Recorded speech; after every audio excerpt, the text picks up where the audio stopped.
Hello everyone. इस video में हम लोग बात करने वाले हैं फ्लोरोक्विनोलोन्स कैटेगरी के बारे में। देखिए ये जो है ये एंटीबायोटिक की कैटेगरी है। फ्लोरोक्विनोलोन्स एंटीबायोटिक्स होते हैं और ये दो पार्ट में डिवाइड होते हैं। एक है आपका फर्स्ट जनरेशन और एक है सेकंड जनरेशन। तो फर्स्ट जनरेशन में जो ड्रग्स आते हैं वो है नॉरफ्लोक्सासिन, सिप्रोफ्लोक्सासिन, ओफ्लोक्सासिन और पीफ्लोक्सासिन। और सेकंड जनरेशन में ये सारे ड्रग्स हैं। लीवोफ्लोक्सासिन है, मोक्सी है, जेमी है, प्रूली है, लोमे है और स्पार है।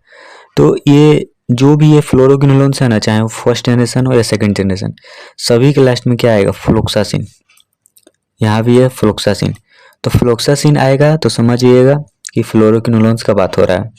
अब इसका बात करते हैं कि जब ये एंटीबायोटिक है तो ये बैक्टीरिया को रोक के काम करेगा। तो इसका मैकेनिज्म देखते हैं कि ये बैक्टीरिया को कैसे रोकता है, क्या करता है। तो मैकेनिज्म का बात करते हैं कि बॉडी में जाने के बाद क्या करता है। तो इनहिबिट बैक्टीरियल टोपो आइसोमेरेज। ये देखिए बैक्टीरिया के अंदर में ये एंजाइम होता है, इसका नाम है डीएनए गाइरेज, या फिर इसका एक और नाम होता है टोपो आइसोमेरेज। और ये डीएनए को रेप्लिकेट करवाने का काम करता है, बैक्टीरियल डीएनए को। तो जब ये डीएनए गाइरेज ये फ्लोरोक्विनोलोन्स रोकेगा तो क्या होगा कि स्टॉप बैक्टीरियल डीएनए रेप्लिकेशन। यहाँ पर देखिए कि जब ये डीएनए गाइरेज रुकेगा तो डीएनए का रेप्लिकेशन भी रुकेगा। जब डीएनए का रेप्लिकेशन रुकेगा तो बैक्टीरियल सेल क्या हो जाएगा? डेथ हो जाएगा। और इस तरह से फ्लोरोक्विनोलोन्स काम करता है। अब आगे देखते हैं कि इंडिकेशंस। तो पहले देखते हैं कि जो इन्फेक्शंस होता है caused by both gram negative और ग्राम पॉजिटिव, दोनों बैक्टीरिया से इन्फेक्शन होता है। और ये दोनों बैक्टीरिया से होने वाले इन्फेक्शन को ट्रीट करता है फ्लोरोक्विनोलोन्स। इसीलिए इसको ब्रॉड स्पेक्ट्रम भी कहा जाता है, मतलब कि ब्रॉड स्पेक्ट्रम एंटीबायोटिक्स। ये देखिए क्या करता है कि बैक्टीरियल कंजक्टिवाइटिस, मतलब आँख में जो होता है बैक्टीरिया को ऐसे इन्फेक्शन जिसको कंजक्टिवाइटिस बोलते हैं, उसमें भी काम करता है। बैक्टीरियल निमोनिया होता है उसमें भी काम करता है। टीबी में भी इसको दिया जाता है, ट्यूबरकुलोसिस। और जो जीआई इन्फेक्शंस होता है, मतलब कि गैस्ट्रो इंटेस्टाइनल इन्फेक्शन होता है, उसमें भी दिया जाता है। जैसे कि सीगेलोसिस में, गैस्ट्रोएंटेराइटिस में इन्फेक्शन हुआ उसमें भी दिया जाता है। फिर यूटीआई में, मतलब कि यूरिनरी ट्रैक्ट इन्फेक्शन होता है, जो पेशाब में जलन और पेन होता है, उसमें भी दिया जाता है। और फिर है जेनाइटल इन्फेक्शन, जो प्राइवेट पार्ट के आसपास जो इन्फेक्शंस होता है उसमें भी दिया जाता है। तो उसमें मेनली होता है जैसे कि गोनोरिया के केस में भी दिया जाता है। और भी इसका बहुत सारा है, तो जो मेनली है वही मैं यहाँ पर लिखा हूँ। अब देखते हैं आगे कि यहाँ पर तो देख लिए कि फ्लोरोक्विनोलोन्स का ये इंट्रोडक्शन हो गया, ये मैकेनिज्म ऑफ एक्शन देख लिए, इंडिकेशंस देख लिए कहाँ कहाँ यूज करना है। अब देखते हैं कि रूट ऑफ एडमिनिस्ट्रेशन, कि इसको किस किस रूट से दिया जाता है। तो सिप्रोफ्लोक्सासिन ये दिया जाता है आईवी रूट से भी दिया जाता है। और पीओ मतलब कि पर ओलर, मतलब कि ओरली भी लिया जाता है। जैसे कि ओटिक फॉर्मुलेशंस हो गया, ओटिक फॉर्मुलेशंस में। फिर एक है लीवोफ्लोक्सासिन को भी लिया जाता है पर ओलर, ओरल मतलब कि ओरली, और आईवी रूट से भी दिया जा सकता है। फिर है नॉरफ्लोक्सासिन, इसको ओरली, ओफ्लोक्सासिन ओरली और ऑप्थेल्मिक में भी लिया जा सकता है। ओटिक मतलब कान के लिए भी लिया जा सकता है। मोक्सीफ्लोक्सासिन को पर ओलर, ओरल मतलब कि ओरली भी और आईवी रूट से भी। और इसको ऑप्थेल्मिक मतलब आँख के मतलब कि ड्रॉप के रूप में भी इसको लिया जाता है।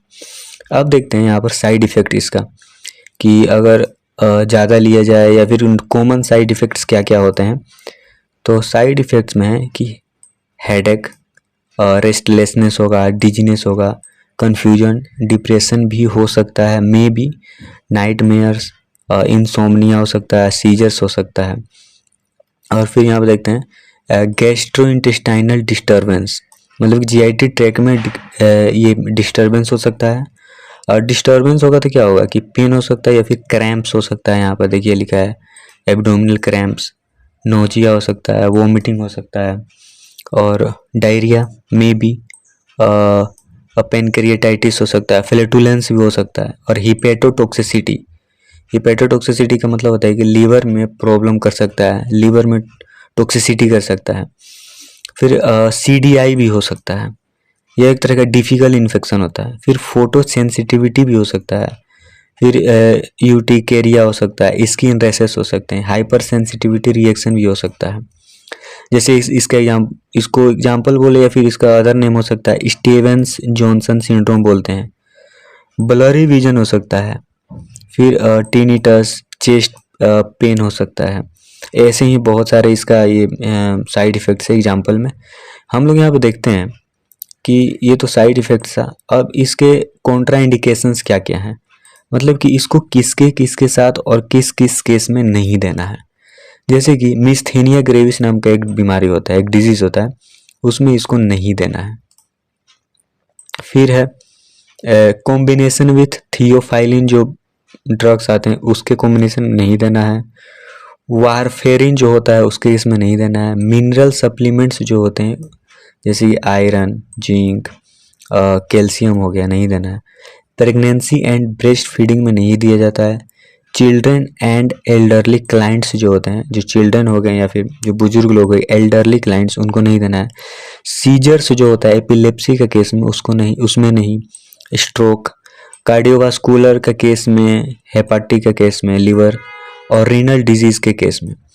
और ये सब जो है नहीं देना है, कब देना है, ये सब मैं इंडिकेशंस मैं बस नॉलेज के लिए बता रहा हूँ कि किसके साथ देना है, किसके साथ नहीं देना है, सिम्टम्स क्या क्या है, क्या नहीं है। ये सब कोई भी आप एंटीबायोटिक्स लीजिए या फिर कोई भी मेडिसिन लीजिए बिना प्रिस्क्रिप्शन का नहीं लीजिए, ऐसे ही अपने मन से जाकर नहीं। जब तक डॉक्टर आपको नहीं बोले, जब तक डॉक्टर आपको नहीं बोले कि किसके साथ लेना है, किसके साथ नहीं लेना है, कौन सा टेबलेट लेना है, किस केस में लेना है, तब तक नहीं लेना है। मैं ये सब जो नॉलेज बता रही हूँ ये बस मतलब कि ये सब